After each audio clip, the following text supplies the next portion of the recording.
Gio, he has cortical dysplasia. It was a malformation of the brain that formed in utero, but didn't really manifest until he was about 4 years old, shortly after his 4th birthday.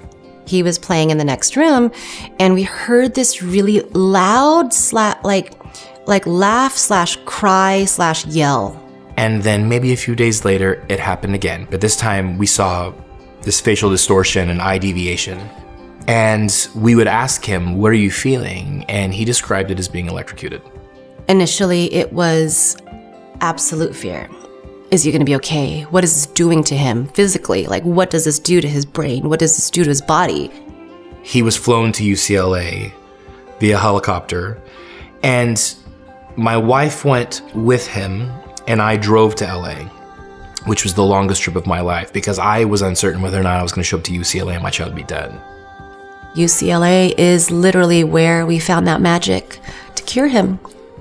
So 2 years passed, he was seizure-free, and then he started having breakthroughs.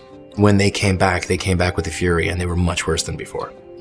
So then at that point, we had a conversation with Dr. Sankar, and he basically said, you strongly need to consider surgery. And I know it's a very difficult choice, but you have to decide. So we had to decide whether or not we were going to allow a team of surgeons to cut into our son's brain and remove a portion of it.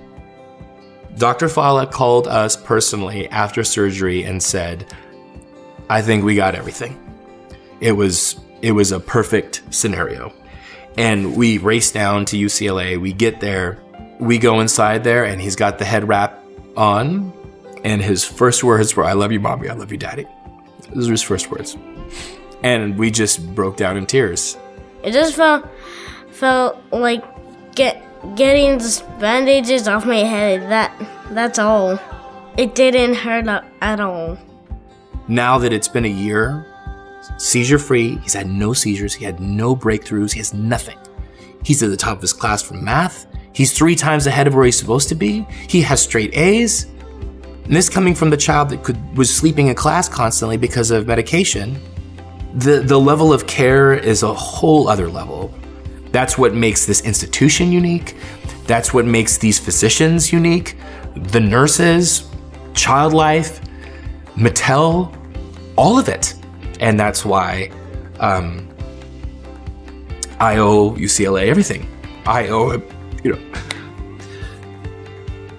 they saved my son's life.